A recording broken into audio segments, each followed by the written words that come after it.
ನಮ್ಮ ನಿಷ್ಠೆ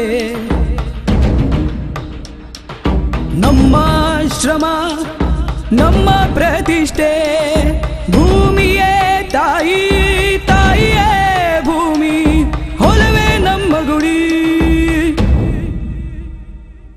ನೀಯಮೃತವ ಬಿತ್ತಿದರೆ ಭೂಮಿಯು ಚಿನ್ನ ಬೆಳೆಯುವುದು ನೀಯಮೃತವ ಬಿತ್ತಿದರೆ ಭೂಮಿಯು ಚಿನ್ನ ಬೆಳೆಯುವುದು ನಮ್ಮ ಧೈರ್ಯ ನಮ್ಮ ನಿಷ್ಠೆ ನಮ್ಮ ಶ್ರಮ ನಮ್ಮ ಪ್ರತಿಷ್ಠೆ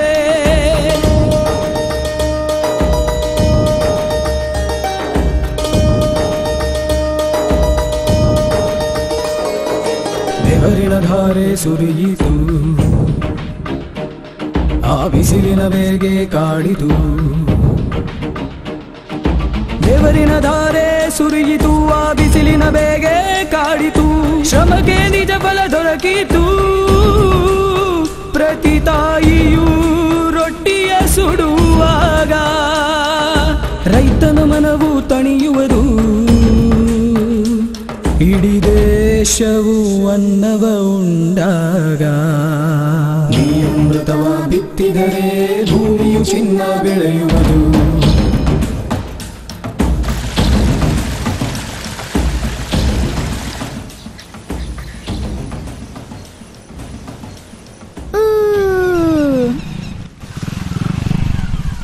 ನಮಸ್ತೆ ವಿಶ್ವನಾಥರೇ. ಅರೆ ನಮಸ್ತೆ ಆನಂದಣ್ಣ. ನಮಸ್ತೆ. ಏನು ವಿಷಯ, ಇವತ್ತು ಯಾವ ಕಡೆ ಹೊರಟಿದೆ ಸವಾರಿ?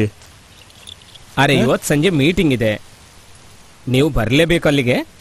ಅರೆ ಈಗೆಂತ ಮೀಟಿಂಗ್ ಇದೀರಿ? ಅಪ್ಪ ಜೈವಿಕ ಕೃಷಿಯ ಮೀಟಿಂಗ್ ಇದೆ. ಅರೆ ಪುಟ್ಟ ನೀನು ನಡ್ಕೊಂಡ್ ಬರ್ತಿದ್ದ, ನಾನಂದೆ ನಡಿ ನಾನಿನ್ನ ಬಿಡ್ತೀನಿ ಅಂತ. ಸರಿ ಈಗ ಹೊರಡ್ತೀನಿ, ಉಳಿದ ಜನರನ್ನು ಕರಿಬೇಕು. ಸರಿ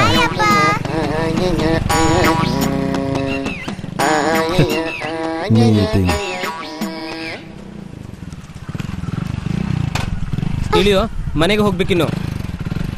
ಅರೆ ಅಮ್ಮ ನಾನ್ ಕರೆಯೋದಿಲ್ವಾ? ಇಳೀಗ ನಡ್ಕೊಂಡೋಗು. ಎಲ್ಗೇಳು, ಇದ್ ನಿನ್ನ ಅಮ್ಮನಿಗೆ ಕೊಡು ಸರಿನಾ? ಮತ್ತೆ ಅಜ್ಜನಿಗೂ ಹೇಳು.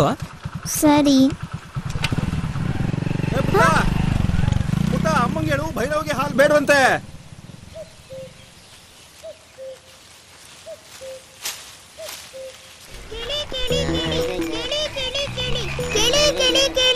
ಈಗ ಕೃಷಿಯಲ್ಲಿ ಒಳ್ಳೆ ದಿನಗಳು ಬರಲಿವೆ, ದುಃಖಗಳ ಮೋಡ ಮರೆಯಾಗಲಿದೆ. ಯಾಕಂದ್ರೆ ಟ್ರಾಪಿಕಲ್ ಎಗ್ರೋ ತಂದಿದೆ ಜೈವಿಕ ಕೃಷಿಯ ಸಂಪೂರ್ಣ ಪರಿಹಾರ. ಬರಲಿದ್ದಾರೆ ಕಂಪನಿಯ ಜೈವಿಕ ಕೃಷಿಯ ತಜ್ಞರು. ನಿಮಗೆ ನೀಡ್ತಾರೆ ಸೂಕ್ತ ಮಾಹಿತಿಗಳ ಉಡುಗೊರೆ, ಜೊತೆಗೆ ತೋರಿಸುತ್ತಾರೆ ಒಂದು ಸಿನಿಮಾ. ದೊಡ್ಡ ಪರದೆಯಲ್ಲಿ ದೊಡ್ಡ ಸಿನಿಮಾ, ಜೈವಿಕ ಸಿನಿಮಾ. ಹೀಗಾಗಿ ನೀವೆಲ್ಲರೂ ರೈತರು, ಬಂಧು ಹಾಗೂ ಭಗಿನಿಯರು ಇಂದಿನ ಮೀಟಿಂಗ್ಗೆ ಖಂಡಿತ ಬರಬೇಕು. ನಾನು ಹೊರಗೆ.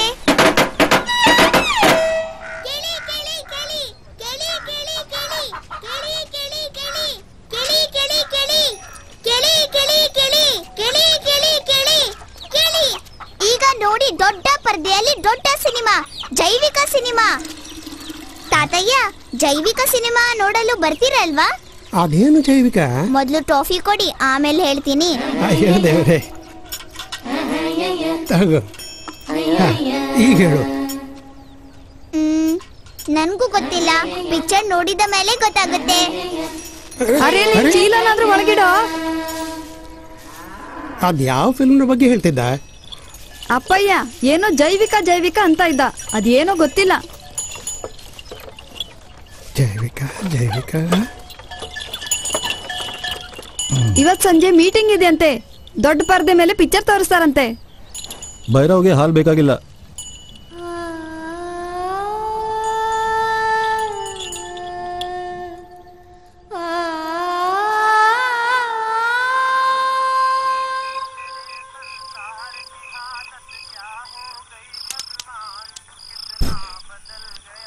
ಏ ಪುಟ್ಟ ನೋಡು, ಸರಿಯಾಗಿ ಅಭ್ಯಾಸ ಮಾಡ್ದಿದ್ರೆ ನಂತರ ಹೊಲದಲ್ಲಿ ಸೊಂಟ ಮುರಿಯುವಂತೆ ದುಡಿಬೇಕಾಗತ್ತೆ ಪುಟ್ಟ, ತಿಳ್ಕೊ ನೀನು. ಈ ಪಂಪ್ ಎತ್ತಿಟ್ಟು ಸ್ಪ್ರೇ ಮಾಡ್ತಾ ಇರ್ಬೇಕಾಗತ್ತೆ, ತಿಳಿತಾ? ಅದಕ್ಕೆ ನಾನು ಹೇಳ್ತಾ ಇದ್ದೀನಿ ಪುಟ್ಟ, ಚೆನ್ನಾಗಿ ಅಭ್ಯಾಸ ಮಾಡು, ಪಟ್ಟಣಕ್ಕೆ ಹೋಗಿ ದೊಡ್ಡ ಮನುಷ್ಯ ಆಗು. ನಾನಾಗುದಿಲ್ಲ ದೊಡ್ಡ ಮನುಷ್ಯ. ಅವ್ರೆ ದೊಡ್ಡ ಮನುಷ್ಯ ಆಗಲ್ಲ ಅಂದ್ರೇನು? ನನ್ನ ಹಾಗೆ ಜೀವನ ಪರ್ಯಂತ ಕತ್ತೆ ತರ ದುಡಿತೀಯಾ? ಚಹಾ ಚಹಾ ಚೆನ್ನಾಗಿರಮ್ಮ. ಅರೆ ವಿಶ್ವನಾಥ, ಈ ಜೈವಿಕ ಅಂದ್ರೇನು? ಅರೆ ಅದೇನು ಇಲ್ಲಪ್ಪಯ್ಯ, ನಮ್ಮ ಅಕ್ಕಪಕ್ಕದ ರೈತರು ಈಗೀಗ ಹೊಲದಲ್ಲಿ ಔಷಧಿ ಹಾಕ್ತಿದಾರಲ್ಲ, ಅರೆ ಅದನ್ನ ನಾನು ಕಳೆದ 4-5 ವರ್ಷದಿಂದ ಹಾಕ್ತಾ ಇದ್ದೀನಿ. ಮತ್ತೆ ಕಂಪನಿಯವರಿಗೆ ಏನಾದ್ರು ಬೇಕಲ್ಲ ನಮ್ಗೆ ತೋರಿಸೋದಕ್ಕೆ, ಹೀಗಾಗಿ ಯಾವುದೋ ಒಂದು ಔಷಧಿಗೆ ಜೈವಿಕ ಅಂತ ಹೆಸರಿಟ್ಟು ತಂದಿದ್ದಾರೆ. ಎಲ್ಲ ಮಣ್ಣು ಜೈವಿಕ ಭೈವಿಕ. ಆದ್ರೆ ಮೀಟಿಂಗಿಗೆ ಹೋಗೋದ್ರಲ್ಲಿ ಏನು ನಷ್ಟ? ಅದಲ್ಲದೆ ಪಿಕ್ಚರ್ ಕೂಡ ತೋರಿಸ್ತಾರಂತೆ.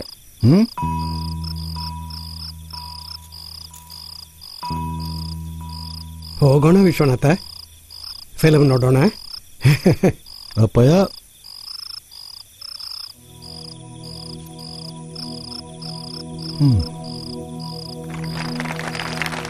ನಮಸ್ಕಾರ. ನಿಮಗೆಲ್ಲರಿಗೂ ಇಲ್ಲಿಗೆ ಸ್ವಾಗತ. ನಮ್ಮ ಗ್ರಾಮದ ಸರ್ಪಂಚರಾದ ದೇವರಾಮ್ ಪಾಟೀಲರು ನಮ್ಮ ಕಂಪನಿಯ ಹಿರಿಯ ಆಫೀಸರ್ ಶೇಖರ್ ಕುಮಾರ್ ಇವರನ್ನು ಸ್ವಾಗತಿಸ್ತಾ ಇದ್ದಾರೆ.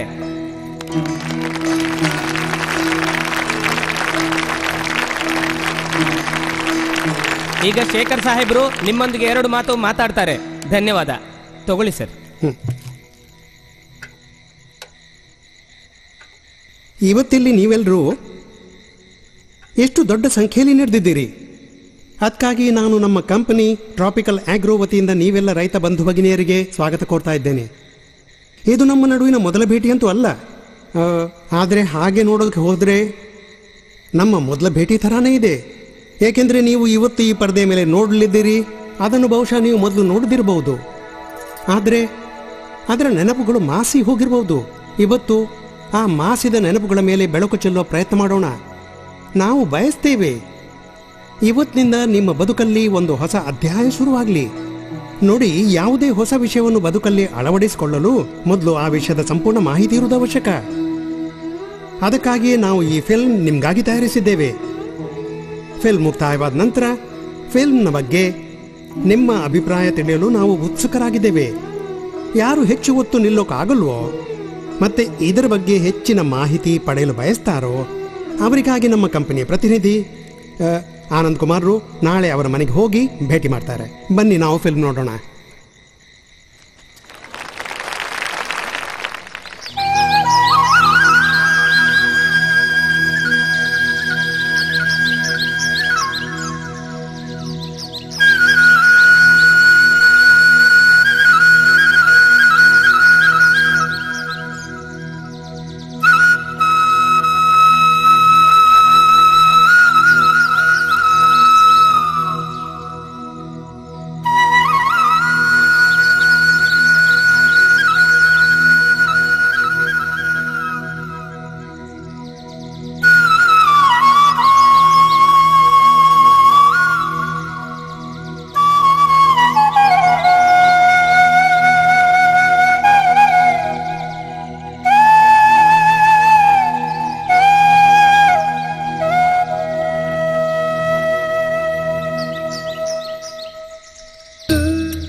ದೇಶದಲ್ಲಿ ಕೆಲವು ವಿಷಯಗಳು ಬದಲಾಗಿಯೇ ಇಲ್ಲ. ಉದಾಹರಣೆಗೆ ಈ ದೇಶದ ರೈತರು ಶತಮಾನಗಳಿಂದ ನಮ್ಮ ಅನ್ನದಾತರಿವರು ಸದಾ ಇರುತ್ತಾರೆ. ಬದಲಾಗಿದ್ದೇನೆಂದ್ರೆ ದೇಶದ ಕೃಷಿಯ ಪ್ರತಿ ನಮ್ಮ ದೃಷ್ಟಿಕೋನ ಹಾಗೂ ಕೃಷಿ ಮಾಡುವ ನಮ್ಮ ವಿಧಾನಗಳು.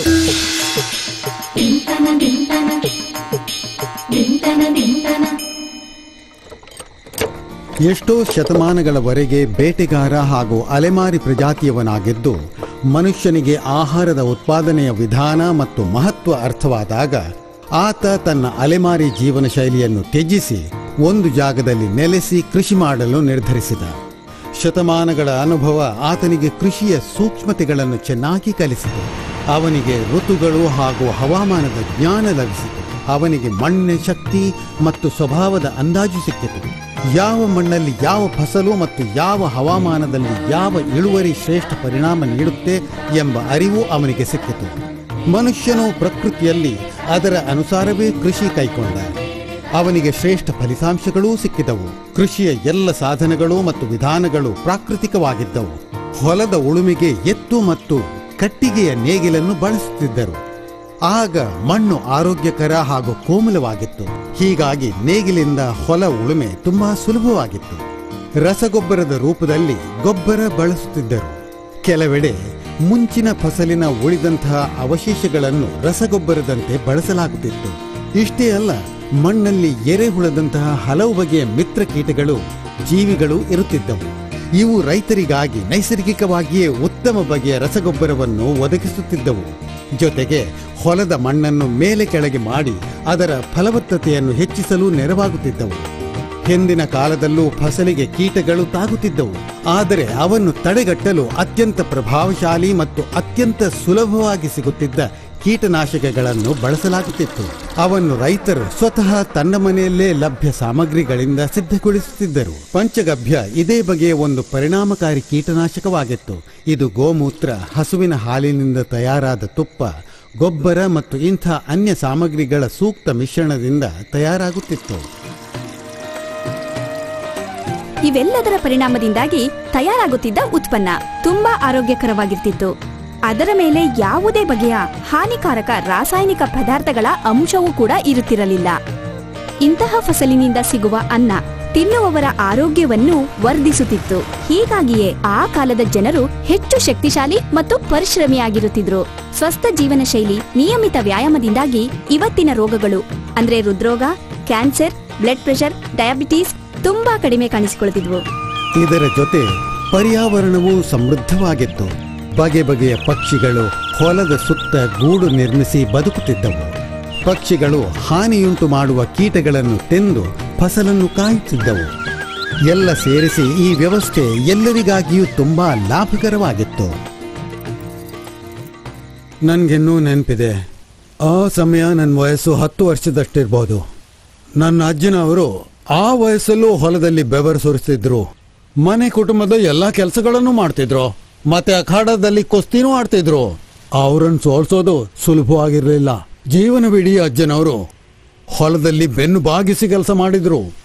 ಮತ್ತೆ ಅಲ್ಲಿ ಹುಟ್ಟಿದ ಫಸಲನ್ನೇ ತಿಂದ್ರು. ತುಂಬಾ ಉತ್ತಮವಾಗಿ ಬದುಕಿದ್ರು. ನಾವೆಲ್ಲ ಮಕ್ಕಳಿಗೆ ಅವರು ಒಳ್ಳೆಯ ಹವ್ಯಾಸಗಳನ್ನು ನೀಡಲು ಪ್ರಯತ್ನಿಸಿದ್ರು. ಊಟ ಉಡುಪು ಒಳ್ಳೆಯದಾಗಿತ್ತು. ಆಗ್ಲೂ ಕೂಡ ಯಾಕೋ ಏನು ನಮ್ಮೊಳಗೆ ಅವರಂಥ ಗುಣ ಯಾಕಿಲ್ಲ. ಮತ್ತೆ ನನ್ನನ್ನಂತೂ ಕುಸ್ತಿಯಲ್ಲಿ ಯಾರಾದ್ರೂ ಸೋಲಿಸಬಹುದು. ಹೌದು ರೀ, ನಾನು ಈ ಮಾತನ್ನ ಅಷ್ಟೇ ಒಪ್ತೀನಿ. ಆ ಸಮಯದ ಜನರಲ್ಲಿ ವಿಶೇಷ ಶಕ್ತಿ ಇತ್ತು. ನನ್ನ ತಂದೆ ಬೇಸಾಯದ ಜೊತೆಗೆ ತಮ್ಮ ಊರಿನ ಕಬಡ್ಡಿ ಟೀಮಿನ ಅತ್ಯಂತ ಬಲಶಾಲಿ ಆಟಗಾರ ಎನಿಸ್ಕೊಂಡಿದ್ರು. ಮತ್ತವರ ತ್ರಾಣ ಅದ್ಭುತವಾಗಿತ್ತು. ಅವರ ಎದುರಿಗೆ ನಿಲ್ಲಲು ಯಾರಿಗೂ ಸಾಧ್ಯವಿರಲಿಲ್ಲ. ಅವರ ಆಹಾರವೂ ಸಖತ್ತಾಗಿತ್ತು. ಅಷ್ಟೇ ಅಲ್ಲ, ತಾಕತ್ತು ಕೂಡ. ಅವರಿಂದ ಯಾರೂ ಉಳಿಯೋಕಾಗ್ತಿರ್ಲಿಲ್ಲ. 100 ಕಿಲೋದ ಅಕ್ಕಿಯ ಮೂಟೆ ಬೆನ್ನಿನ ಮೇಲೆ ಹೊತ್ಕೊಳ್ಳೋದು ಅವರಿಗೆ ಸುಲಭವಾಗಿತ್ತು. ದೊಡ್ಡ ವಿಷಯವೇ ಆಗಿರ್ಲಿಲ್ಲ. ಈಗ ಮುಂಚಿನ ದಿನಗಳೇ ಇಲ್ಲ. ನಿಜಕ್ಕೂ ಈಗ ಮುಂಚಿನ ಮಾತೇ ಉಳಿದಿಲ್ಲ. ಇವತ್ಯಾರಿಗಾದ್ರೂ ನೀವು 100 ಕಿಲೋ ತೂಕ ಎತ್ತೋಕ್ ಹೇಳಿ 20 ಕಿಲೋ ಎತ್ತೋದ್ರಲ್ಲೇ ದಣಿದ್ ಬಿಡ್ತಾರೆ. 1 ಮೈಲಿ ಓಡೋಕ್ ಹೇಳಿ 100 ಮೀಟರ್ನಲ್ಲೇ ಕೂತ್ ಬಿಡ್ತಾರೆ. ಈ ಸಮಸ್ಯೆ ಇಂದು ಸಾಮಾನ್ಯವಾಗಿದೆ. ಇತ್ತೀಚೆಗೆ ನಮ್ಮ ದೇಶದಲ್ಲಿ ಕಡಿಮೆ ವಯಸ್ಸಿನಲ್ಲೇ ಜನರಿಗೆ ಹಲವು ಬಗೆಯ ಭೀಕರ ರೋಗಗಳು ಸುತ್ತುವರಿಯುತ್ತವೆ. ಇದಕ್ಕೆಲ್ಲ ಏನು ಕಾರಣ ಎಂದು ಯಾವತ್ತಾದ್ರೂ ಯೋಚಿಸಿದ್ರಾ? ಬಹುಶಃ ಹೆಚ್ಚು ದೂರ ಹೋಗುವ ಅವಶ್ಯಕತೆಯೇ ಬರಲಿಕ್ಕಿಲ್ಲ. ಅದೇ ಕೃಷಿ ಮತ್ತು ಅದರಿಂದ ಬಂದ ಇಳುವರಿ. ಇದು ಕೆಲವೇ ವರ್ಷಗಳ ಹಿಂದಿನವರೆಗೆ ನಮ್ಮ ಅದ್ಭುತ ಆರೋಗ್ಯದ ಕಾರಣವಾಗಿತ್ತು. ಅದೇ ಕೃಷಿ ಹಾಗೂ ಅದರ ಇಳುವರಿಯು ಇಂದು ನಮ್ಮ ಹಾಳಾಗುತ್ತಿರುವ ಆರೋಗ್ಯ ಮತ್ತು ನಮ್ಮ ನೆಲ ಬರಡಾಗುತ್ತಿರುವುದಕ್ಕೆ ಕಾರಣವಾಗಿದೆ. ನೋಡಿ, ಇಂದು ನಾವು ಎಲ್ಲಿ ಬಂದಿದ್ದೇವೆ. ಇದು ನಮ್ಮನ್ನು ಎಂತಹ ನಾಳೆಗೆ ಕರೆದೊಯ್ಯಲಿದೆ.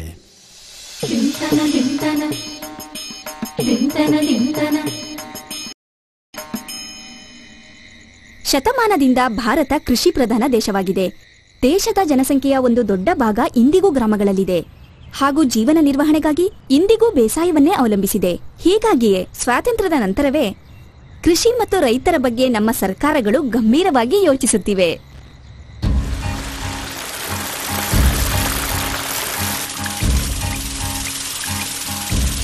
ರ ದಶಕದವರೆಗೆ ಬರುತ್ತಾ ಭಾರತವು ಎಲ್ಲ ಹಸಿರು ಕ್ರಾಂತಿಗಾಗಿ ಸಂಪೂರ್ಣವಾಗಿ ಸಜ್ಜಾಗಿತ್ತು.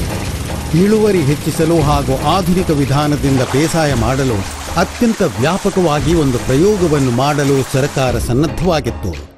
ರೈತರಿಗಾಗಿ ಶ್ರೇಷ್ಠ ಬೀಜ, ರಾಸಾಯನಿಕ ಗೊಬ್ಬರ ಹಾಗೂ ರಾಸಾಯನಿಕ ಕೀಟನಾಶಕಗಳನ್ನು ಪೂರೈಸಲಾಗಿತ್ತು. ಇಳುವರಿಯನ್ನು ಯಾವ ಮಟ್ಟಕ್ಕೆ ಹೆಚ್ಚಿಸುವ ಉದ್ದೇಶದಿಂದ ಎಂದರೆ ಭಾರತವು ಖಾದ್ಯದ ವಿಷಯದಲ್ಲಿ ಸಂಪೂರ್ಣವಾಗಿ ಸ್ವಾವಲಂಬಿ ಆಗಲಿ ಎಂದು. ಕೆಲವೇ ವರ್ಷಗಳಲ್ಲಿ ಭಾರತದ ರೈತರು ಭಾರತಕ್ಕೆ ಆ ಗೌರವವನ್ನು ಒದಗಿಸಿಬಿಟ್ಟರು. ಈ ಹಸಿರು ಕ್ರಾಂತಿಯು ರೈತರನ್ನು ಯಥಾರ್ಥವಾಗಿ ಅನ್ನದಾತರನ್ನಾಗಿಸಿತು.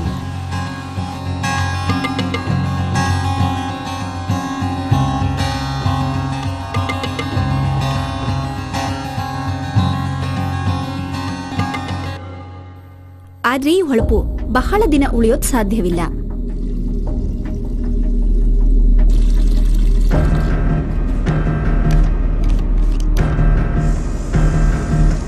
ರಾಸಾಯನಿಕ ರಸಗೊಬ್ಬರ, ರಾಸಾಯನಿಕ ಕೀಟನಾಶಕಗಳು ಮತ್ತು ಚಿಕಿತ್ಸಿತ ಬೀಜಗಳ ಹಲವು ಲಾಭಗಳಿದ್ದವೇನೋ ನಿಜ. ಜೊತೆಗೆ ಅವುಗಳಲ್ಲಿ ಹಲವು ಬಗೆಯ ಹಾನಿಗಳು ಇದ್ದು ಅವು ನಿಧಾನವಾಗಿ ಕಣ್ಣಿಗೆ ಕಾಣತೊಡಗಿದವು.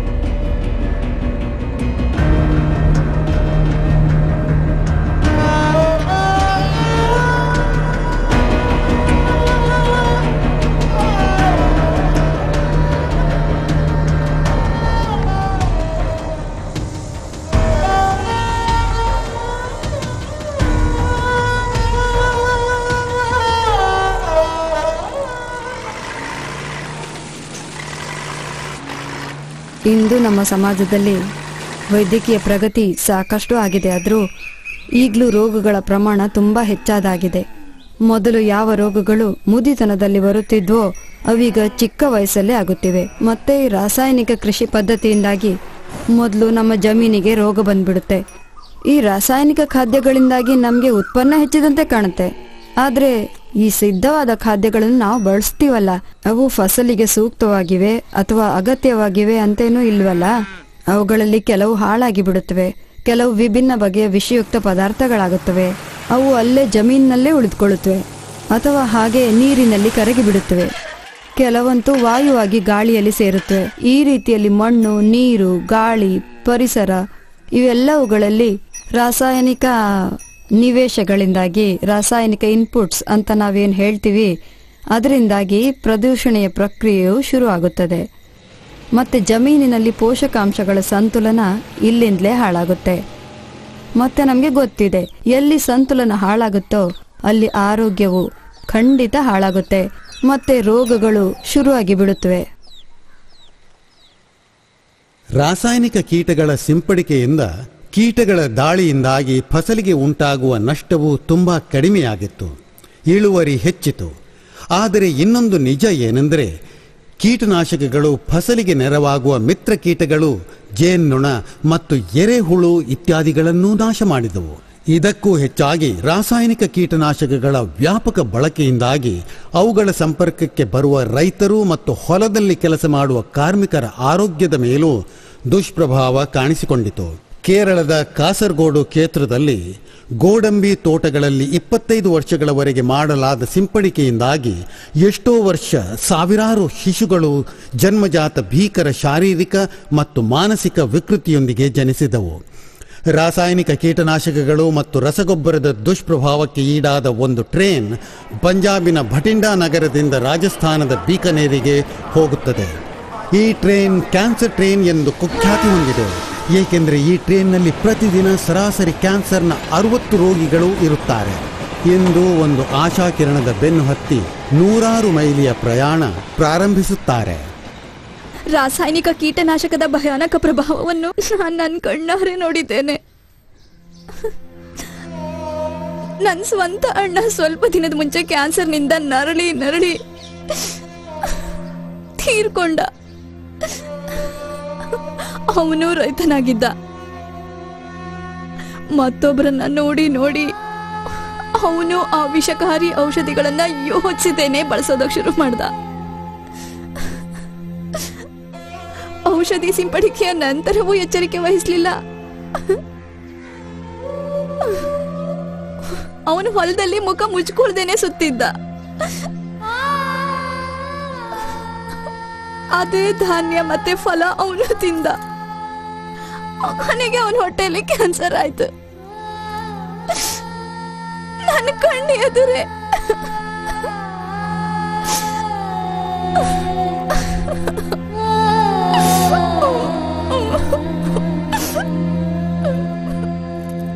ರೈತರ ಮತ್ತು ಹೊಲದಲ್ಲಿ ಕೆಲಸ ಮಾಡುವ ಕಾರ್ಮಿಕರ ಆರೋಗ್ಯ ಹಾಳಾಗುತ್ತಿರುವುದಂತೂ ನಿಜವೇ.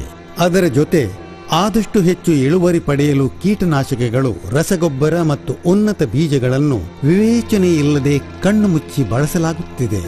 ಇದರಿಂದಾಗಿಯೇ ಜಮೀನು ಕಠೋರ ಹಾಗೂ ಬರಡಾಗುತ್ತಲೇ ಇದೆ. ಮೊದಲು ಮಣ್ಣು ಹೆಚ್ಚಾಗಿ ಕೋಮಲವಾಗಿರುತ್ತಿತ್ತು. ಹೀಗಾಗಿ ಎತ್ತಿನ ನೇಗಿಲನ್ನು ಸುಲಭವಾಗಿ ನಡೆಸುವುದು ಸಾಧ್ಯವಿತ್ತು. ಆದರೆ ಈಗ ಹೊಲದ ಮಣ್ಣು ಕಠೋರವಾಗುತ್ತಲೇ ಇದೆ. ಹೀಗಾಗಿ ಟ್ರ್ಯಾಕ್ಟರ್ಗಳನ್ನೇ ಅವಲಂಬಿಸಬೇಕಾಗಿದೆ. ಅತ್ತ ರಾಸಾಯನಿಕ ಕೀಟನಾಶಕಗಳ ವಿರುದ್ಧ ಹೊಸ ಪ್ರತಿರೋಧಕ ಶಕ್ತಿಯನ್ನು ಪಡೆದುಕೊಂಡ ಕೀಟಗಳು ಪ್ರತಿ ಸಲ ಮೊದಲಿಗಿಂತ ಹೆಚ್ಚು ಶಕ್ತಿಶಾಲಿಯಾಗಿ ದಾಳಿ ಮಾಡುತ್ತಿವೆ. ಹಸಿರು ಕ್ರಾಂತಿಯ ಪ್ರಾರಂಭದಲ್ಲಿ ರಾಸಾಯನಿಕ ಕೀಟನಾಶಕಗಳ ಬಳಕೆ 30 ದಿನದಲ್ಲಿ ಒಮ್ಮೆ ಮಾತ್ರ ಮಾಡಲಾಗುತ್ತಿತ್ತು. ಕ್ರಮೇಣ ಈ ಅವಧಿ 20 ದಿನ ಮತ್ತು 15 ದಿನ ಮತ್ತು ಈಗಂತೂ ಆ ಮಧ್ಯಂತರ ಕೇವಲ 10 ದಿನಗಳದ್ದಾಗಿ ಉಳಿಯಿತು. ಇದರಿಂದಾಗಿ ರೈತರ ಮೇಲೆ ಬೇರೆ ಬೇರೆ ಬಗೆಯ, ಅದರ ಜೊತೆ ಸತತ ಅಧಿಕಾಧಿಕ ಕೀಟನಾಶಕಗಳ ಬಳಕೆಯ ಭಾರ ಬೀಳುತ್ತಲೇ ಇದೆ. ಇದರಿಂದಾಗಿ ಅವರು ಸಾಲದ ಭಾರದ ಅಡಿಯಲ್ಲಿ ಸಿಲುಕಿಕೊಳ್ಳುತ್ತಿದ್ದಾರೆ. ಇದರಿಂದಾಗಿಯೇ ನಮಗೆ ಪ್ರತಿದಿನ ದೇಶದ ಬೇರೆ ಬೇರೆ ಭಾಗಗಳಿಂದ ರೈತರ ಆತ್ಮಹತ್ಯೆಯ ಸುದ್ದಿಗಳು ಸಿಗುತ್ತಲೇ ಇರುತ್ತವೆ. ಜನರು ರೈತರನ್ನೇ ದೂಷಿಸ್ತಾರೆ, ಅವರನ್ನು ದಡ್ಡ ಅಂತಾರೆ. ಆದ್ರೆ ಅವರ ಸಮಸ್ಯೆಗಳು ಯಾರಿಗೂ ಅರ್ಥವಾಗಲ್ಲ. ರೈತರು ಇದೇ ಸಮಾಜದ ಭಾಗಗಳು. ತಮ್ಮ ಮಕ್ಕಳಿಗಾಗಿ ಅವರು ಬಯಸುವುದು ಕೂಡ ಅದನ್ನೇ. ಯಾವುದನ್ನು ಅನ್ಯರು ಬಯಸ್ತಾರೆ? ಒಳ್ಳೆಯ ಆಹಾರ, ಉತ್ತಮ ಶಿಕ್ಷಣ, ಒಳ್ಳೆ ಭವಿಷ್ಯ. ಆದ್ರೆ ಇಂದು ರೈತ ಸ್ವತಃ ಕಷ್ಟದಲ್ಲಿದ್ದಾನೆ. ತನ್ನ ಫಸಲನ್ನು ಸಂರಕ್ಷಿಸಲು ಬಯಸ್ತಾನೆ. ಮಾರುಕಟ್ಟೆ ಜನರವರೆಗೆ ಆರೋಗ್ಯಕರ ಮಾಲು ತಲುಪಿಸಲು ಬಯಸ್ತಾನೆ. ಆತ ಯಾರನ್ನೂ ಕೊಲ್ಲಲು ಬಯಸೋಲ್ಲ. ಈಗ ಸ್ಥಿತಿ ಹೇಗಿದೆ ಅಂದ್ರೆ, ಸ್ವಚ್ಛ ಗಾಳಿಯಲ್ಲಿ ಇರುತ್ತಿದ್ದ, ಸ್ವಚ್ಛ ಆಹಾರ ಉಣ್ಣುತ್ತಿದ್ದ ರೈತರ ಕುಟುಂಬಗಳೂ ಕೂಡ ಇವೇ ರೋಗಗಳಿಂದ ತತ್ತರಿಸ್ತಿದ್ದಾರೆ. ಯಾರಾದ್ರೂ ಏನಾದ್ರೂ ಮಾಡಲೇಬೇಕು. ಒಂದು ಪರಿಹಾರ ಹುಡುಕ್ಬೇಕು. ಇಲ್ಲಾಂದ್ರೆ ತುಂಬಾ ತಡವಾಗ್ಬೋದು. ಸಂತಸದ ವಿಷಯವೆಂದರೆ ಬಹಳ ತಡವಂತೂ ಆಗಿಲ್ಲ. ಯಾರೋ ಇದ್ದಾರೆ. ಅವರು ಕಳೆದ ಎಷ್ಟೋ ವರ್ಷಗಳಿಂದ ಈ ದಿಕ್ಕಿನಲ್ಲಿ ಸತತ ಪ್ರಯತ್ನ ಮಾಡುತ್ತಿದ್ದಾರೆ. ರೈತರಿಗೆ ಅವರ ಕಷ್ಟದಿಂದ ಮುಕ್ತಿ ನೀಡುವ, ಇಳುವರಿಯ ಗುಣಮಟ್ಟವನ್ನು ಹೆಚ್ಚಿಸುವ, ಜನರನ್ನು ಪ್ರಾಣಘಾತಕ ವಿಷಗಳ ಮುಷ್ಟಿಯಿಂದ ಕಾಪಾಡುವ ಉದ್ದೇಶ ಹೊಂದಿದ್ದಾರೆ. ಇದರಿಂದ ದೇಶಾದ್ಯಂತ ಬಳಕೆದಾರರಿಗೆ ಮತ್ತೊಮ್ಮೆ ಶುದ್ಧ ಮತ್ತು ಸ್ವಸ್ಥ ಆಹಾರ ಸಿಗಲಿದೆ.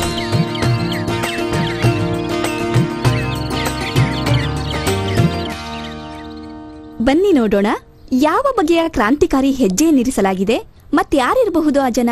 ರೈತರಿಗೆ ಎಲ್ಲಾ ಸಮಸ್ಯೆಗಳಿಂದ ಮುಕ್ತಿ ಒದಗಿಸಲು ಶ್ರದ್ಧೆಯಿಂದ ಕೆಲಸ ಮಾಡ್ತಿದ್ದಾರೆ. Tropical agro system India private limited Jhawar ಉದ್ಯೋಗ ಸಮೂಹದ ಭಾಗವಾಗಿರುವ ಜೊತೆಗೆ ಭಾರತದಲ್ಲಿ ಉತ್ಪನ್ನ ಸಂರಕ್ಷಣೆ ಹಾಗೂ ಪ್ರಬಂಧನಾ ಕ್ಷೇತ್ರದ ಪ್ರಮುಖ ಕಂಪನಿಯಾಗಿದೆ.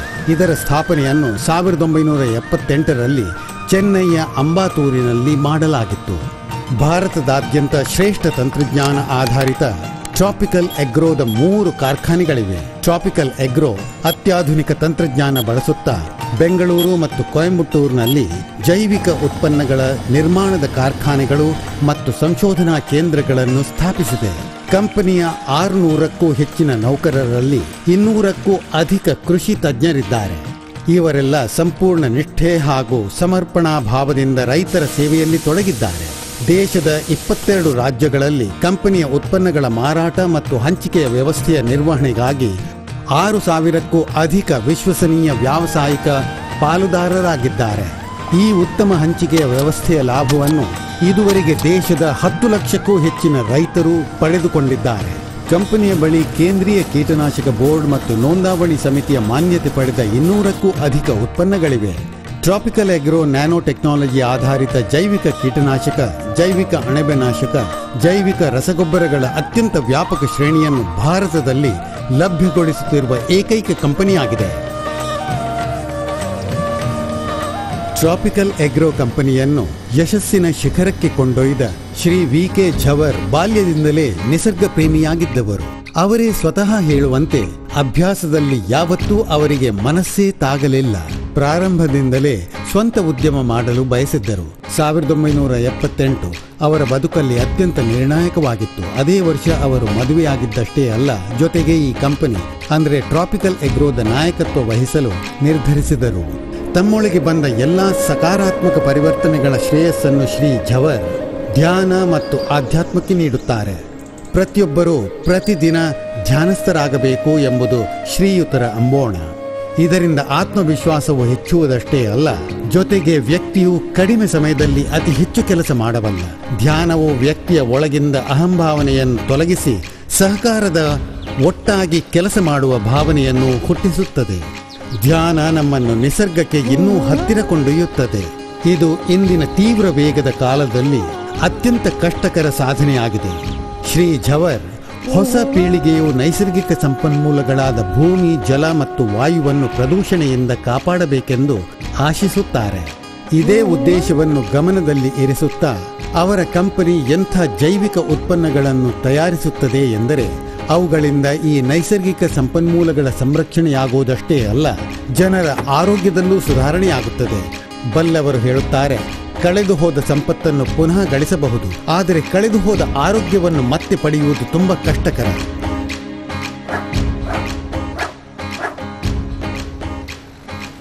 ಜಯ ಜವಾನ್, ಜಯ ಜೈವಿಕ್ ಕಿಸಾನ್.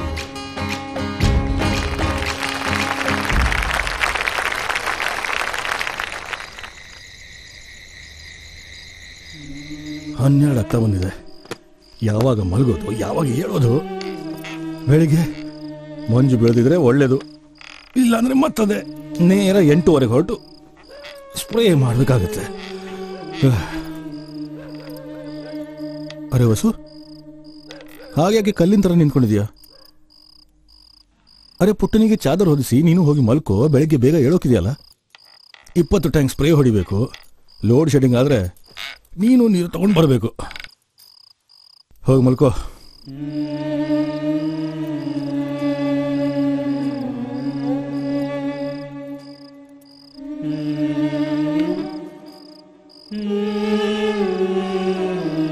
ಇಲ್ಲಿ ಕೇಳಿ, ಇವತ್ತು ಫಿಲ್ಮಲ್ಲಿ ಏನೆಲ್ಲ ತೋರಿಸಿದ್ರು ಅದೆಲ್ಲ ನಿಜ ಏನ್ರಿ? ಆ ಹೆಂಗಸಿನ ಅಣ್ಣ ಮತ್ತು ನನ್ನ ಅಣ್ಣ ಇಬ್ಬರು ಒಂದೇ ವಯಸ್ಸಿನವ್ರು ಇರ್ಬೋದು.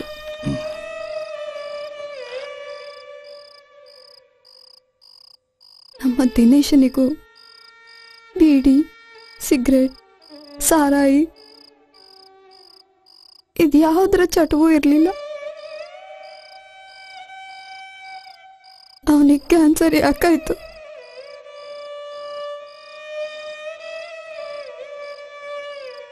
ನನಗೆ ತುಂಬಾ ಚಿಂತೆ ಆಗ್ತಾ ಇದೆ. ವಸು, ಅವನ ಅದೃಷ್ಟದಲ್ಲಿ ಬರೆದದ್ದೇ ಆಗೋಯ್ತು. ನಾವೇನ್ ಮಾಡೋಕ್ಕಾಗುತ್ತೆ? ಅದೃಷ್ಟ ಇಲ್ಲ. ನೆನಪಿದ್ಯಾ, ನನ್ನ ಜೊತೆ ಹೊಲಕ್ಕೆ ಬಂದಾಗೆಲ್ಲ ಕಚ್ಚಾ ತರಕಾರಿ ತಿಂತಿದ್ದ. ಕಚ್ಚಾ ಬೆಂಡೆ, ಟೊಮೆಟೊ, ಸೌತೆಕಾಯಿ. ನಾನು ಹೇಳಿ ಹೇಳಿ ಸೋತೋದೆ. ಅಣ್ಣ ತೊಳೆ ತಿನ್ನು, ಇಲ್ಲಾಂದ್ರೆ. ವಸು, ಏನಾಗಿದೆ ಗೊತ್ತಾ? ಆ ಫಿಲ್ಮ್ ನೋಡಿ ನಿನ್ ತಲೆ ಹಾಳಾಗಿದೆ. ಸುಮ್ಮನೆ ಹೋಗಿ ಮಲ್ಕೋ, ಪುಟ್ಟನನ್ನು ಸರಿಯಾಗಿ ಮಲಗಿಸು.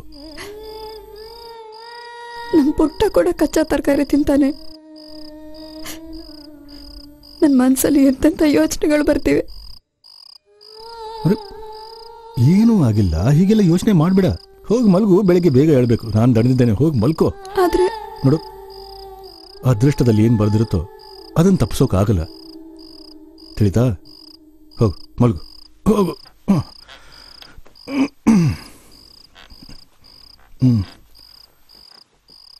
ಮತ್ತೆ ಲೈಟ್ ಬಂದ್ ಮಾಡು.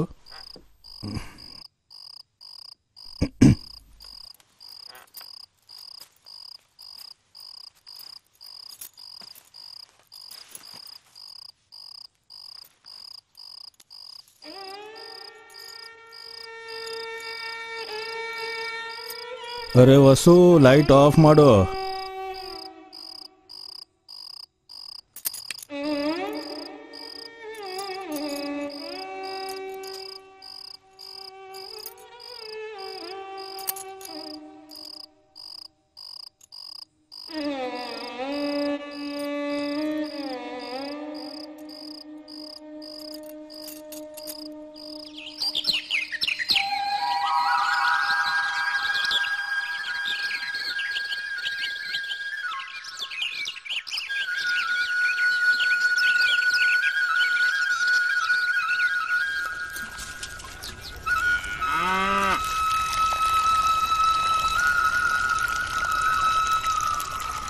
ವಾಸು, ನಾನು ನಿನಗೆ ನಿನ್ನೆ ಹೇಳಿದ್ದೆ ಬೆಳಿಗ್ಗೆ ಬೇಗ ಹೊರಡಬೇಕು ಅಂತ.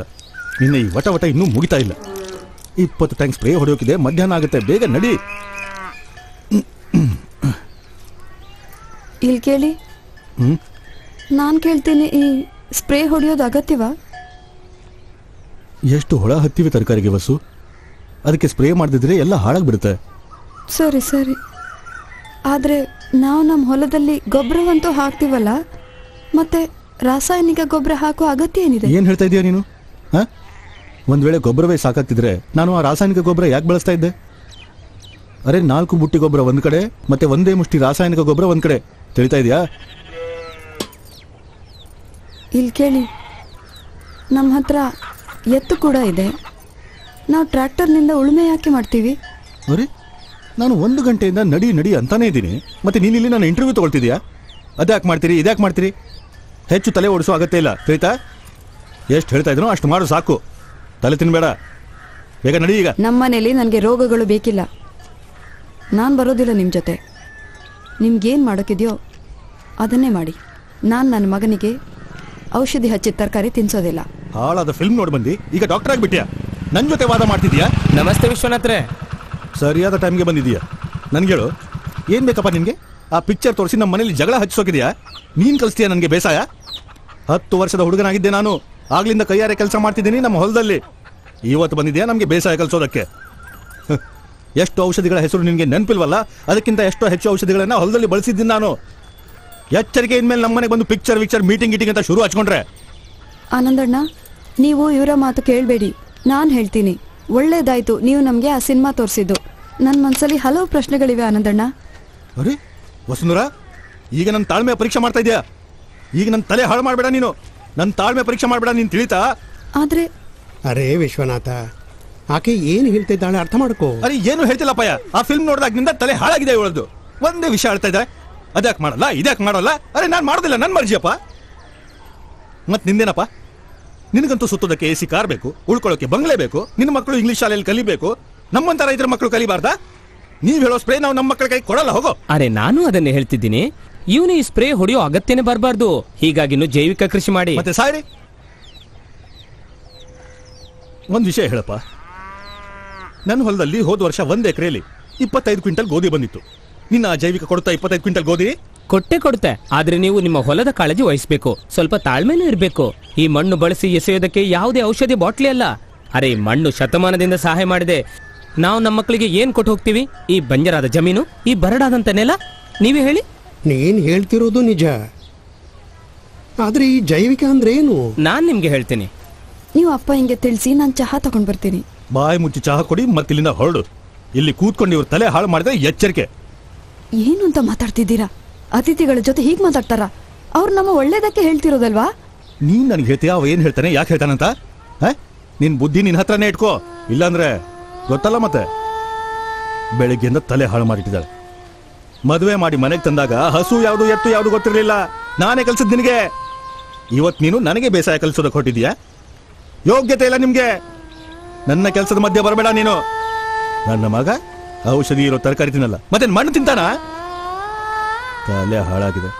ಅರೆ ನಮ್ಮಂತ ರೈತರು ಹೊಲದಲ್ಲಿ ದುಡಿತೀವಲ್ಲ, ಆಗ್ಲೇ ಜನರ ಹೊಟ್ಟೆ ತಂಪಾಗುತ್ತೆ. ದೇಶವು ಅನ್ನವ ಉಂಡಾಗ ಯಾರದೇ ಕಣ್ಣಲಿ ನೀರಿರದು.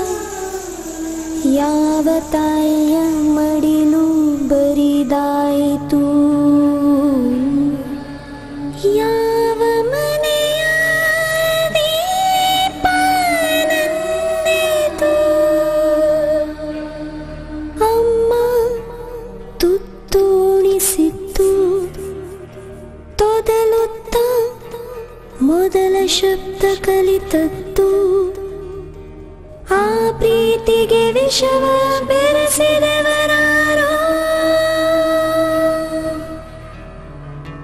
ಖುಷಿಯ ಹಂಚಿದ ಆತನು ನಗುವ ನೀಡಿದ ಆತನು ಆದಾತನಿಗೆ ಕಟುಕ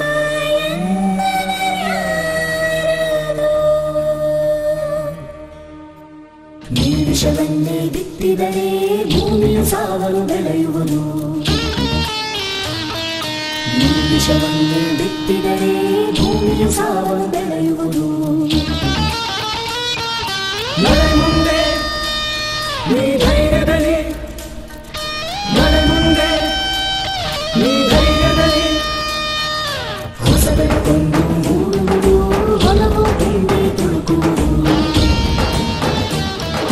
ಹೊಸ ಬೆಳಕೊಂದು ಮೂಡುವುದು, ಹೊಲವು ತುಂಬಿ ತುಳುಕುವುದು.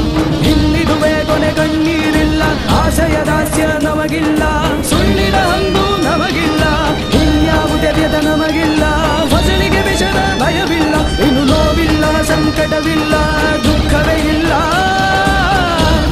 ಜೈ ಜವಾನ್, ಜೈ ಜೈವಿಕ ಕಿಸಾನ್. ಆನಂದಣ್ಣ, ನಾನು ಜೈವಿಕ ವಿಧಾನದಿಂದ ಬೇಸಾಯ ಮಾಡಲು ಬಯಸ್ತೀನಿ. ನನಗೆ ಪೂರ್ಣ ಭರವಸೆ ಇದೆ, ನಾನು ಈ ಕೆಲಸದಲ್ಲಿ ಯಶಸ್ವಿ ಆದರೆ ನನ್ನ ಗಂಡ ಕೂಡ ಜೈವಿಕ ವಿಧಾನದಲ್ಲಿ ಬೇಸಾಯ ಮಾಡೋಕ್ಕೆ ಶುರು ಮಾಡ್ತಾರೆ. ನೀವೇ ನನಗೆ ಹೇಳಿ, ನಾನು ಏನು ಮಾಡಬೇಕು? ನಿಮ್ಮ ಭರವಸೆ ನೋಡಿ ನನಗೆ ನಂಬಿಕೆ ಆಗ್ತಿದೆ. ನಿಮಗೆ ಜೈವಿಕ ಕೃಷಿಯಲ್ಲಿ ಯಶಸ್ಸು ಸಿಗುತ್ತೆ, ಮತ್ತೆ ಖಂಡಿತ ಸಿಗುತ್ತೆ. ಈ ಜೈವಿಕ ಕೃಷಿ ತುಂಬಾ ಸುಲಭ. ಮಕ್ಕಳಿಗೆ ಶುದ್ಧ ಪೌಷ್ಟಿಕ ಹಾಲು ಸಿಗಬೇಕು, ಅದಕ್ಕಾಗಿ ಅಮ್ಮ ಶುದ್ಧ ಪೌಷ್ಟಿಕ ಆಹಾರ ತಿಂತಾಳೆ. ಆರೋಗ್ಯದ ಮೇಲೆ ದುಷ್ಪರಿಣಾಮ ಉಂಟಾಗುವಂತ ಯಾವುದೇ ಔಷಧನೂ ಸೇವಿಸೋದಿಲ್ಲ. ಅಷ್ಟೇ, ಇಂಥ ಕೆಲವು ವಿಷಯಗಳನ್ನ ಜೈವಿಕ ಕೃಷಿಯಲ್ಲಿ ಗಮನ ಕೊಡಬೇಕು. ನಿಮ್ಮ ಹೊಲದಲ್ಲಿ ಕೇವಲ ಜೈವಿಕ ರಸಗೊಬ್ಬರ, ಜೈವಿಕ ಕೀಟನಾಶಕ ಬಳಸಬೇಕು ಅಷ್ಟೇ. ಅದನ್ನು ನಮ್ಮ ಕಂಪನಿಯು ವಿಶೇಷವಾಗಿ ನಿಮಗೋಸ್ಕರ ತಯಾರಿಸಿದೆ. ಈ ರಸಗೊಬ್ಬರ, ಕೀಟನಾಶಕಗಳ ಬಳಕೆಯಿಂದ ಭೂಮಿ ತಾಯಿಯ ಉತ್ಪಾದಕತೆಯಲ್ಲಿ ಯಾವುದೇ ಕೊರತೆ ಉಂಟಾಗುವುದಿಲ್ಲ. ಬಹಳ ಗಮನ ನೀಡಬೇಕಾದ ವಿಷಯ ಅಂದ್ರೆ, ಈ ಉತ್ಪನ್ನಗಳಿಂದ ಸಿಗುವಂತಹ ಇಳುವರಿಯ ಸೇವನೆಯಿಂದ ಯಾರ ಆರೋಗ್ಯದ ಮೇಲಾಗ್ಲಿ, ಹಿರಿಯರು ಕಿರಿಯರು ಯಾರ ಮೇಲೂ ದುಷ್ಪ್ರಭಾವ ಉಂಟಾಗೋಲ್ಲ. ಆದ್ರೆ ಈ ಜೈವಿಕ ರಸಗೊಬ್ಬರ, ಕೀಟನಾಶಕ ಎಲ್ಲಿ ಸಿಗುತ್ತೆ? ಯಾವುದೇ ರಸಗೊಬ್ಬರ ಅಂಗಡಿಲಿ. ಈಗ ನೀವೇ ಹೇಳಿ, ನಿಮ್ಮ ಹೊಲದಲ್ಲಿ ಏನ್ ಬೆಳೆಯೋಕಿದೆ ಅಂತ. ನಾವು ಕೆಲ ದಿನಗಳ ಮುಂಚೆ ಜಮೀನಿನಲ್ಲಿ ತರಕಾರಿ ಬಿತ್ತಿದ್ದೇವೆ. ಅದರಲ್ಲಿ ಯಾವುದೇ ರೀತಿಯ ರಾಸಾಯನಿಕ ಗೊಬ್ಬರ ಮತ್ತೆ ಕೀಟನಾಶಕ ಹಾಕಿಲ್ಲ ಈವರೆಗೆ. ಮತ್ತೆ ಅದರಲ್ಲೇ 1 ಎಕರೆ ಜಮೀನಿನಲ್ಲಿ ನಾನು ಜೈವಿಕ ವಿಧಾನದ ಕೃಷಿ ಮಾಡಲು ನಿರ್ಧರಿಸಿದ್ದೇನೆ. ಒಳ್ಳೇದು, ನಾನು ನಾಳೆ ನಿಮ್ಮ ಹೊಲಕ್ಕೆ ಬರ್ತೀನಿ. 1 ಎಕರೆಗಾಗಿ ನಿಮ್ಗೆ ಸ್ಯಾಂಪಲ್ ಕೊಟ್ಟು ಹೋಗ್ತೀನಿ. ಮುಂದೇನು ಹೇಳ್ತಾ ಇರ್ತೀನಿ ನೀವು ಯಾವ ರೀತಿಯ ಜೈವಿಕ ಉತ್ಪನ್ನಗಳನ್ನ ಬಳಸಬೇಕು ಅಂತ. ಸರಿ, ನಮಸ್ಕಾರ. ನಮಸ್ತೆ.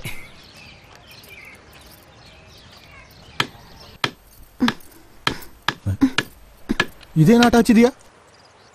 ಇಲ್ಲಿ ಕೇಳಿ, ಕಂಪನಿಯ ಮಾತಲ್ಲಿ ಎಷ್ಟು ನಿಜ ಇದೆ ಅದನ್ನು ನೋಡೋದಕ್ಕೆ 1 ಎಕರೆಯಲ್ಲಿ ಜೈವಿಕ ಬೇಸಾಯ ಮಾಡಿ ನೋಡೋಣ.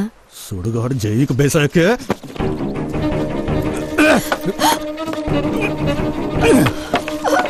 ಈಗಿಂದಲೇ ಸಾಮಾನು ಕಟ್ಕೋ, ಹೋಗಿ ನಿನ್ನ ಅಪ್ಪನ ಮನೆಗೆ.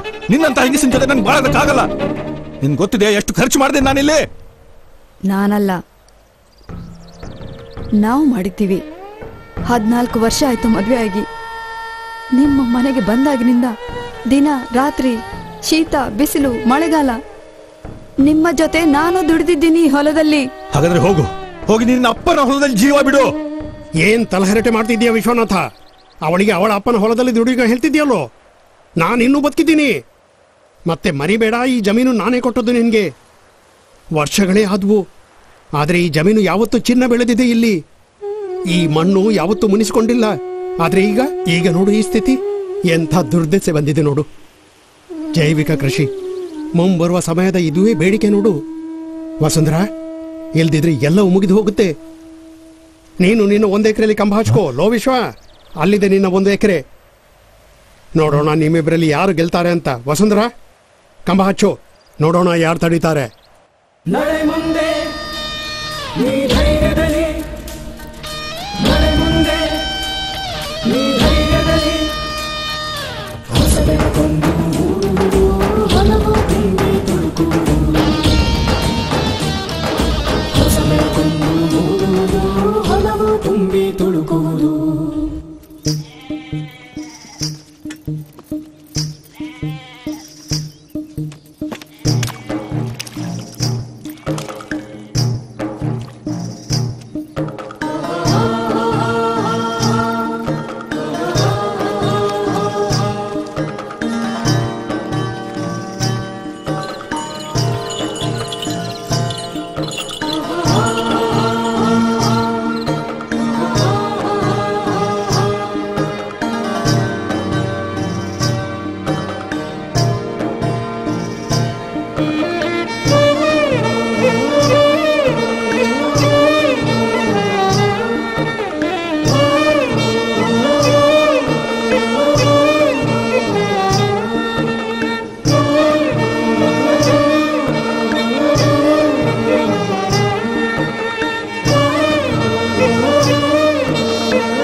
ನಮ್ಮ ಮಾಲು ಟ್ರ್ಯಾಕ್ಟರ್ ಮೇಲೆ ಹಾಕೊಂಡೋಗಿ.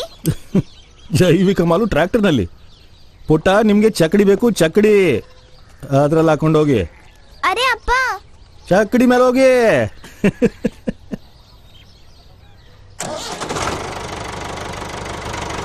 ಅಪ್ಪ ಅಪ್ಪ, ನಮ್ಮ ಮಾಲು ಅಪ್ಪ. ವಸುಂಧರಾ, ಏನು ಯೋಚಿಸ್ತೀಯ? ಚಕಡಿ ತೆಗಿ. ನಡೆ ಮುಂದೆ ನೀ ಧೈರ್ಯದಲ್ಲಿ, ನಡೆ ಮುಂದೆ ನೀ ಧೈರ್ಯದಲ್ಲಿ. ಹೊಸದೆರಗೊಂಡು ಮೂಡುವುದು, ಹೊಲವು ತುಂಬಿ ತುಳುಕುವುದು. ಹೊಸದೆರಗೊಂಡು ಮೂಡುವುದು, ಹೊಲವು ತುಂಬಿ ತುಳುಕುವುದು.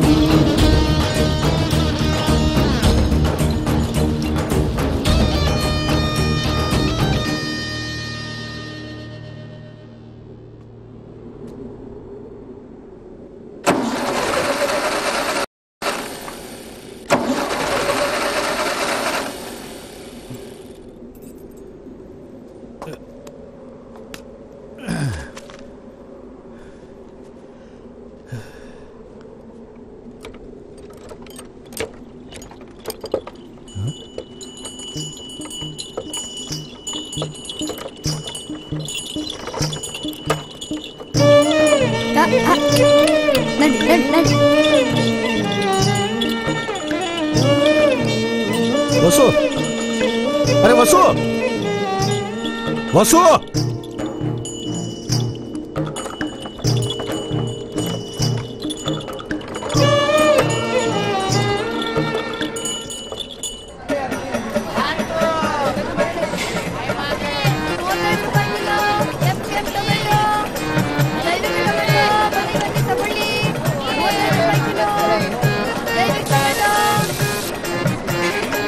ಅರೆ ಬನ್ನಿ ಬನ್ನಿ, ಬರೀ 30 ರೂಪಾಯಿ ಕಿಲೋ. ಟೊಮ್ಯಾಟೊ ಟೊಮ್ಯಾಟೊ ಬರೀ 30 ರೂಪಾಯಿ ಕಿಲೋ. ಬನ್ನಿಯಪ್ಪ, 30 ರೂಪಾಯಿ ಕಿಲೋ. ಅರೆ ಅಣ್ಣ, ಅರೆ ಅಣ್ಣ, 30 ರೂಪಾಯಿ ಕಿಲೋ ಟೊಮ್ಯಾಟೊ 35 ರೂಪಾಯಿಯಲ್ಲಿ ತಗೊಳ್ಳಿ.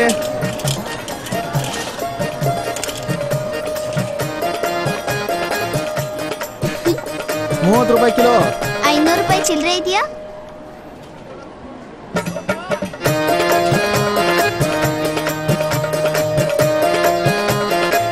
ತಗೊಳ್ಳಿ, 30 ರೂಪಾಯಿ.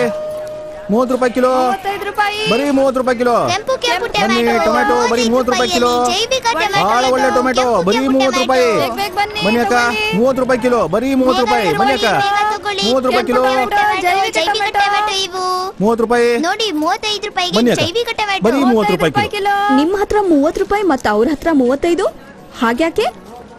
ಅಣ್ಣವ್ರೆ, ನೀವು ತೂಕ ಮಾಡಿ. ತಗೊಳ್ಳಿ, ತಾಜಾ ತಾಜಾ ಜೈವಿಕ ಮಾಲು, ರಾಸಾಯನಿಕ ಗೊಬ್ಬರ, ಕೀಟನಾಶಕ ಇಲ್ವೇ ಇಲ್ಲ. ತಾಜಾ ತಾಜಾ, ತುಂಬಾ ಅಣ್ಣವ್ರೆ ಚೆನ್ನಾಗಿದೆ. ತಡೀರಿ. ಏನಾಯ್ತಮ್ಮ? ಈ ನಿಮ್ಮ ಮಾಲು ನಿಜಕ್ಕೂ ಜೈವಿಕವೇ? ನಿಜಕ್ಕೂ ಸಂಪೂರ್ಣ ಜೈವಿಕ. ನನ್ನ ಅಮ್ಮ ತುಂಬಾ ಶ್ರಮ ಪಟ್ಟಿದ್ದಾರೆ ಮತ್ತು ಅವರಂತಾರೆ ಬೇರೆಯವರ ಮಕ್ಕಳಿಗೆ ತರಕಾರಿಯಲ್ಲಿ ಸೇರಿರುವ ವಿಷ ಕೊಡಬಾರ್ದಂತೆ. ಅರೆ ವಾ, ತುಂಬಾ ಜಾಣಮರಿ ನೀನು. ಹೆಸರೇನು ನಿನ್ನದು? ನನ್ನ ಹೆಸರು ಪ್ರಕಾಶ್, ಅಮ್ಮನ ಹೆಸರು ವಸುಂಧರಾ ಮತ್ತು ಇವರ ವಸುಂಧರಾ. ಹೆಸರಿನ ಹಾಗೆ ಗುಣ ಕೂಡ. ಅಣ್ಣವ್ರೆ, ಕಲೀರಿ ಇವರಿಂದ. ಈಕೆ ಜೈವಿಕ ಕೃಷಿ ಮಾಡ್ತಾರೆ. ಸ್ವತಃ ನಾನೊಂದು ಅನಾಥಾಲಯದ ಟ್ರಸ್ಟಿ. ನಾನು ನನ್ನ ಮಕ್ಕಳಿಗಂತೂ ಈ ವಿಷ ತಿನ್ಸೋದಿಲ್ಲಪ್ಪ. ವಸುಂಧರಾ ಅವರೇ, ನಾನು ಈ ಎಲ್ಲಾ ಟೊಮೊಟೊ ತಗೊಳ್ತೀನಿ. ಧನ್ಯವಾದ ಮೇಡಮ್ ಅವರೇ. ತೂಕ ಮಾಡ್ಲಾ? ಹಾ ಹಾ, ತೂಕ ಮಾಡಿ. 30 ರೂಪಾಯಿ ಕಿಲೋ. 30 ರೂಪಾಯಿ ಕಿಲೋ.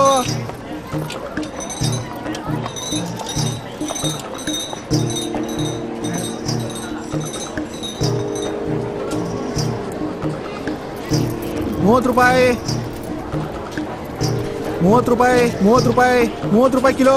ತಗೊಳ್ಳಿಯಪ್ಪ, 30 ರೂಪಾಯಿ ಕಿಲೋ. 30 ರೂಪಾಯಿ ಕಿಲೋ. ತಾಜಾ ಟೊಮ್ಯಾಟೊ 30 ರೂಪಾಯಿ ಕಿಲೋ. ಅಪ್ಪ, ನಾನ್ ನಿಲ್ತಿದ್ದೆ, ಆದ್ರೆ ಅಮ್ಮನ ಹತ್ರ ಹೆಚ್ಚು ಹಣ ಇದಲ್ಲ, ಅದಕ್ಕೆ ನಾನು ಹೊರಟೆ.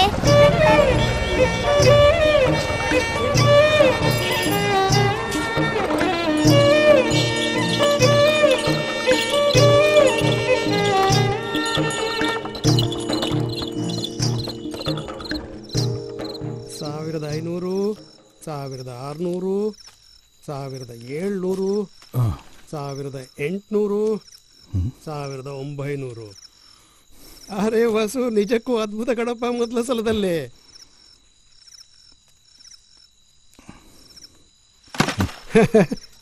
ಮತ್ತೆ ಇನ್ನೂ ಉಳಿದ ಮಾಲಿಗೆ ಇನ್ನೂ ಹಣ ಸಿಗುತ್ತೆ. ಹಾ ವಿಶ್ವನಾಥ, ನೀನೆಷ್ಟು ಗಳಿಸಿದ್ಯಪ್ಪ?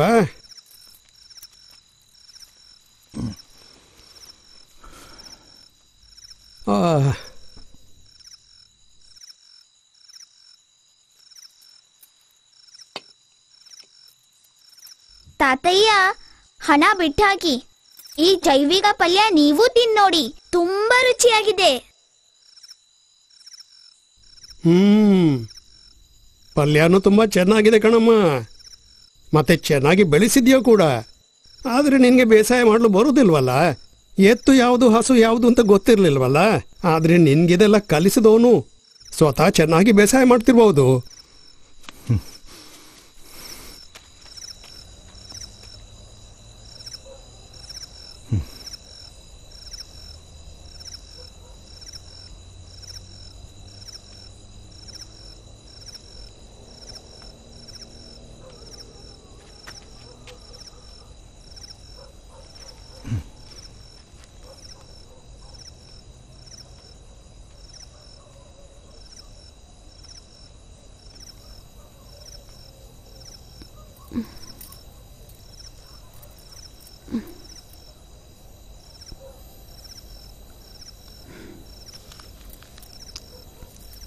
ತಗೊಳ್ರಿ.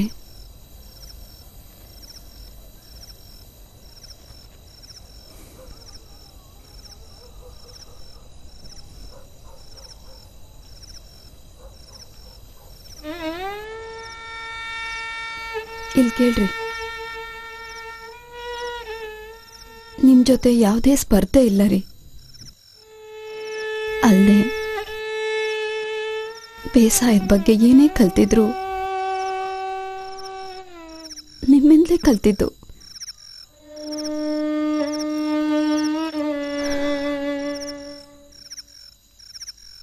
ನಿಜ ಅಂದ್ರೆ ನನ್ ಮನ್ಸು ಹೇಳಿತಲ್ಲ, ನನ್ನ ಮಗನಿಗೆ ಇಂಥ ತರಕಾರಿ ತಿನ್ನಿಸ್ಬಾರ್ದು ಅಂತ. ಅಂದಮೇಲೆ ಬೇರೆಯವರ ಮಕ್ಕಳಿಗೆ ಇಂಥ ತರಕಾರಿ ತಿನ್ನೋಕೆ ಹೇಗೆ ಬಿಡ್ಲಿ?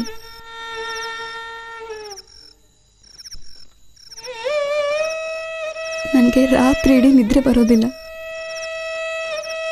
ಒಂದು ಮಾತು ಹೇಳ, ಒಬ್ಬ ಹೆಂಗಸಿಗೆ ಬೇಕಾದಂತೆ ಬೈದು ಬಿಡಿ, ಅವಳು ಸಹಿಸ್ಕೊಳ್ಬೋದು. ಆದರೆ ಆಕೆನ ಬಂಜಿ ಅಂದ್ಬಿಟ್ರೆ ಸಹಿಸ್ಕೊಳ್ಳೋದಿಲ್ಲ. ನಾವು ನಮ್ಮ ಭೂಮಿ ತಾಯಿಯನ್ನು ಬಂಜೆ ಆಗೋಕೆ ಬಿಡ್ಬೇಕಾ? ಈ ಜೈವಿಕ ವಿಧಾನದ ಬೇಸಾಯ ಶುರು ಮಾಡ್ತಿದ್ರೆ ಕೆಲವೇ ದಿನಗಳೊಳಗೆ ನಮ್ಮ ಭೂಮಿ ತಾಯಿಯು ಬಂಜಾಗಿ ಬಿಡ್ತಾಳೆ. ನಾವು ನಮ್ಮ ತಾಯಿ ಜೊತೆ ಹೀಗೆ ಮಾಡೋದು ಸರಿನಾ?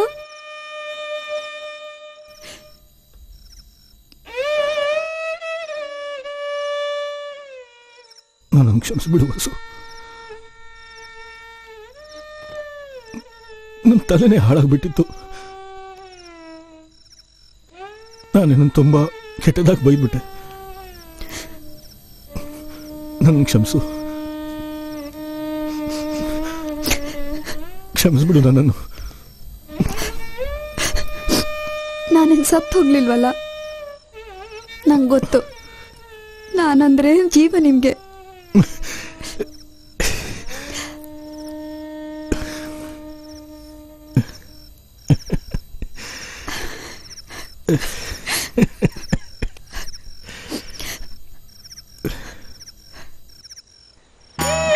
ಚೆನ್ನಾಗಿ ಮೊದಲು ಜಗ್ಗೆ ವಾ ಪುಟ್ಟ.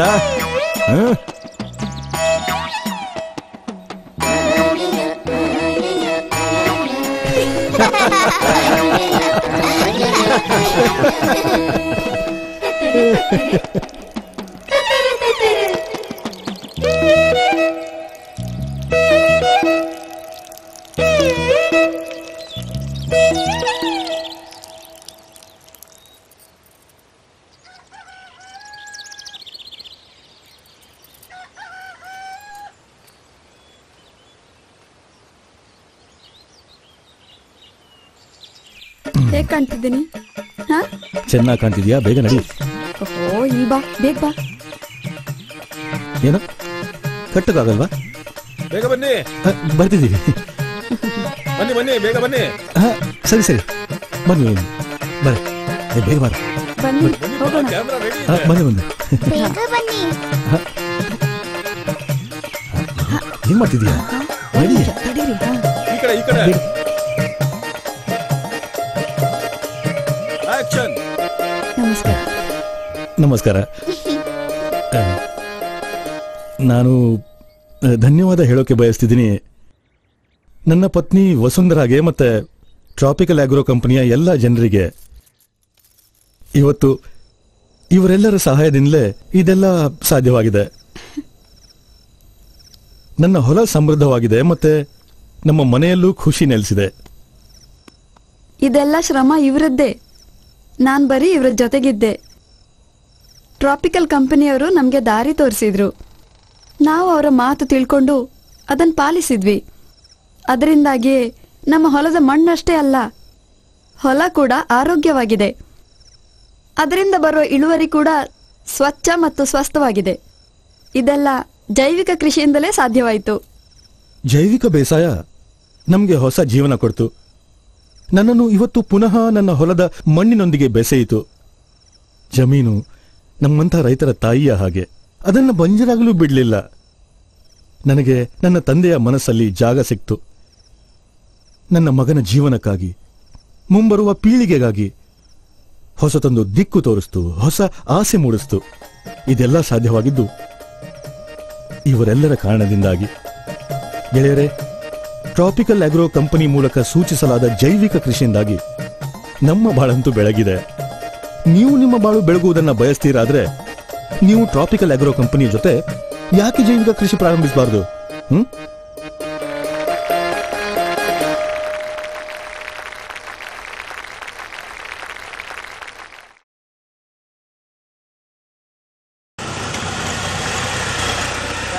क्या ये अमिताभ बच्चन के केबीसी में गया था? कोई लॉटरी लगी होगी, चलकर पूछ लो ना। खेती तो हम भी करते हैं, आप हमें बताएं कैसे हुए इतने माला माल? टैग बायोनिक डालकर लिए फसल के बढ़िया दाम। इस तरह किया मैंने करोड़पति बनने का एक काम। टैग बायोनिक विश्वसनीय मित्र फफूंद है जो भूमि की उपजाऊ क्षमता बढ़ाकर खाद की लागत घटाकर सूक्ष्म जड़ों को 200 गुना तक बढ़ाए। टैग बायोनिक अपनाएं, पैदावार बढ़ाकर करोड़पति हो जाए।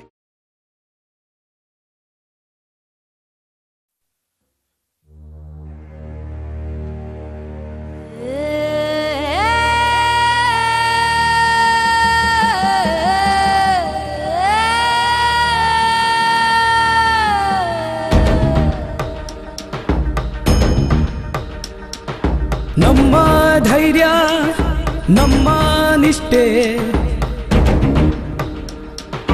ನಮ್ಮ ಶ್ರಮ, ನಮ್ಮ ಪ್ರತಿಷ್ಠೆ. ಭೂಮಿಯೇ ತಾಯಿ, ತಾಯಿಯೇ ಭೂಮಿ, ಹೊಲವೇ ನಮ್ಮ ಗುಡಿ. ನೀಯಮೃತವ ಬಿತ್ತಿದರೆ ಭೂಮಿಯು ಚಿನ್ನ ಬೆಳೆಯುವುದು. ನೀಯಮೃತವ ಬಿತ್ತಿದರೆ ಭೂಮಿಯು ಚಿನ್ನ ಬೆಳೆಯುವುದು. ನಮ್ಮ ಧೈರ್ಯ, ನಮ್ಮ ನಿಷ್ಠೆ, ನಮ್ಮ ಶ್ರಮ, ನಮ್ಮ ಪ್ರತಿಷ್ಠೆ.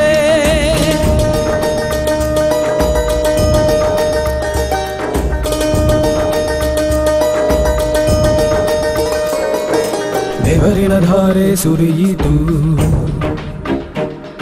ಆ ಬಿಸಿಲಿನ ಬೇಗೆ ಕಾಡಿತು. ಬೆವರಿನ ಧಾರೆ ಸುರಿಯಿತು, ಆ ಬಿಸಿಲಿನ ಬೇಗೆ ಕಾಡಿತು. ಶ್ರಮಕ್ಕೆ ನಿಜ ಫಲ ದೊರಕಿತು.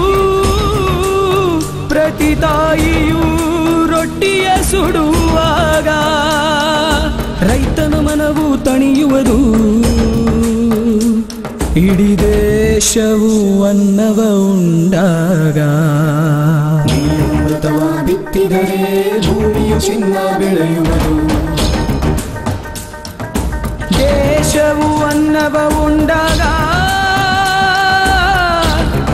ಯಾರದೇ ಕಣ್ಣಲ್ಲಿ ನೀರಿರದು.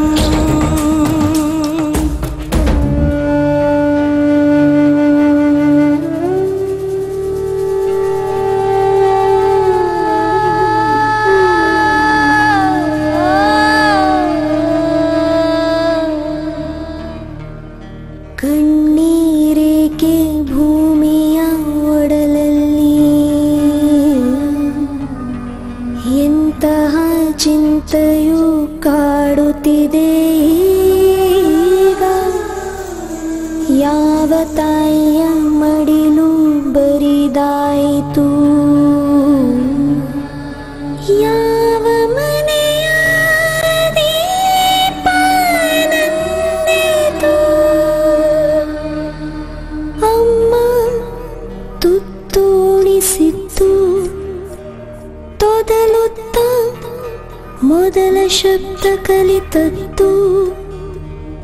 ಆ ಪ್ರೀತಿಗೆ ವಿಷವ ಬೆರೆಸಿದವನಾರು, ಖುಷಿಯ ಹಂಚಿದ ಆತನು, ನಗುವ ನೀಡಿದ ಆತನು, ಆದಾತನಿಗೆ ಕಟುಕ ಎನ್ನವರ್ಯಾರದು. ಈ ವಿಷವನ್ನೇ ಬಿತ್ತಿದರೆ ಭೂಮಿಯ ಸಾವನು ಬೆಳೆಯುವುದು. ಈ ವಿಷವನ್ನೇ ಬಿತ್ತಿದರೆ ಭೂಮಿಯ ಸಾವನು ಬೆಳೆಯುವುದು. ನಡೆ ಮುಂದೆ ನೀ ಧೈರ್ಯದಲ್ಲಿ, ನಡೆ ಮುಂದೆ ನೀ ಧೈರ್ಯದಲ್ಲಿ. ಹೊಸದೆ ಕೊಂಡು ಮೂಡುವುದು, ಹಲವು ತಿಂಡಿ ತುಳುಕುವುದು. ಹೊಸದೆ ಕೊಂಡು ಮೂಡುವುದು, ಹಲವು ತಿಂಡಿ ತುಳುಕುವುದು.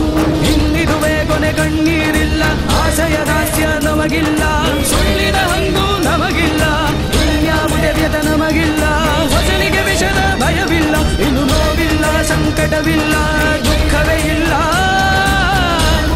ಜೈ ಜವಾನ್, ಜೈ ಜೈ ವಿಕ್ ಕಿಸಾನ್.